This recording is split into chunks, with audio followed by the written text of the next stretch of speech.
राजधानी जयपुर में जिला प्रशासन के साथ नगर निगम और जेडीए के दावों की पोल खुल गई। देर रात हुई तेज बारिश के बाद शहर के अलग अलग हिस्सों में जल भराव के साथ मकान ढहने, बेसमेंट में डूबने और पानी में बहने की शिकायतें आई।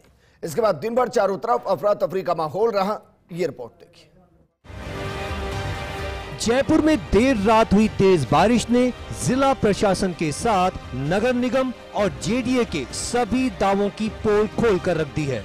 सुबह होते ही जयपुर शहर की सड़कें पानी पानी नजर आईं। शहर के अलग अलग हिस्सों से हताहत की खबरें सामने आईं। आपदा प्रबंधन विभाग की ओर से गठित कंट्रोल रूम में शहर के अलग अलग हिस्सों से जल भराव की सूचना मिली, लेकिन विश्वकर्मा इलाके में 3 लोगों के बेसमेंट में डूबने, जयसिंहपुरा खोर में निर्माणाधीन मकान ढहने, त्रिवेणी नगर में मकान धंसने, कहीं दीवारें गिरने तो कहीं पानी में बहने की सूचनाओं से जिला प्रशासन की सांसें फूल गईं और बारिश पूर्व तैयारियों के दावों की पोल खुल गई। जी, सुबह ही हमें सूचना मिली थी और सिविल डिफेंस की टीम हमने सुबह ही पहुंचा दी थी। यहाँ पर बेसमेंट में नीचे परिवार रह रहे थे और 3 लोग थे, उसमें तीनों बिहार के थे। तो इसमें काफ़ी साइड की जो पट्टी है वो टूट गई थी। पट्टी के उधर से पानी काफ़ी आ गया और अचानक से ही यहाँ से पड़ोसियों से सूचना मिली और पानी की निकासी अब लगभग हो चुकी है और जो अंदर लोग थे अब उनको निकाला जाए। बारिश के बीच सबसे परेशान करने वाली खबर विश्वकर्मा इलाके के ध्वजनगर से आई, जहां बेसमेंट में बारिश का पानी भरने से 3 लोगों की मौत हो गई। मृतकों में 23 वर्षीय कमल शाह, 19 वर्षीय पूजा सैनी और 6 वर्षीय पूर्वी सैनी शामिल हैं।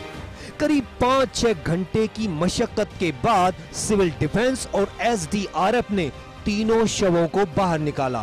तो वहीं बगरू में भी खटीक मोहल्ले में तेज बहाव के चलते नाले में 12 वर्षीय बालक पीयूष आचार्य बह गया। करीब 8 से 9 घंटे की मशक्कत के बाद 500 मीटर दूर नाले में शव मिला। दूसरी ओर उप मुख्यमंत्री दिया कुमारी ने वीकेआई में घटनास्थल क्षेत्र का दौरा किया।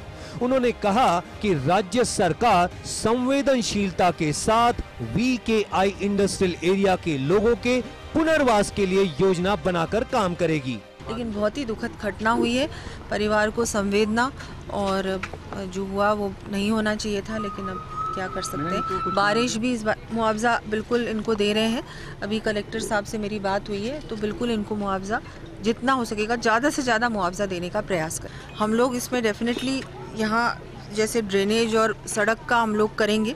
उसके बाद जो यहाँ अंदर बने हुए हैं इनसे भी बातचीत करेंगे कि जो भी हो सकेगा वो थोड़ा बेटर हो इनका, क्योंकि ये नीचे तक है और कई चीज़ें तो ऐसी हैं कि अलाउड नहीं थी, फिर भी उस समय हो गया। अब जो हो गया उसको क्या कर सकते हैं बेस्ट, वो सोल्यूशन निकालेंगे। प्रशासन की ओर से मानसून से पहले नदी नालों और सीवरेज की सफाई के लाख दावे किए जाते हैं, लेकिन स्थिति जस की तस रहती है। इस बार भी यही देखने को मिला। हादसे के बाद ही जिम्मेदार जागते हैं। मानसून से पहले जिला प्रशासन के साथ नगर निगम और जेडीए की ओर से तैयारियों के संबंध में लाख दावे किए जाते हैं, लेकिन आज सुबह हुई तेज बारिश ने इन सभी दावों की पोल खोल कर रख दी। सुबह जयपुर शहर की सड़कें पानी से लबालब रही तो शहर के अलग अलग हिस्सों से डराने वाली तस्वीरें सामने आई। विश्वकर्मा इलाके में एक बेसमेंट में डूबने से 3 लोगों की मौत हो गई। 8 घंटे के रेस्क्यू के बाद इन तीनों शवों को बाहर निकाला गया, लेकिन अब इन हादसों के बाद जिला प्रशासन जागा है और जलभराव क्षेत्रों में रह रहे बेसमेंट में रह रहे लोगों को शिफ्टिंग का कार्य शुरू कर दिया है। कैमरा पर्सन साहिल के साथ Dinesh Kasana, first India news, Jaipur.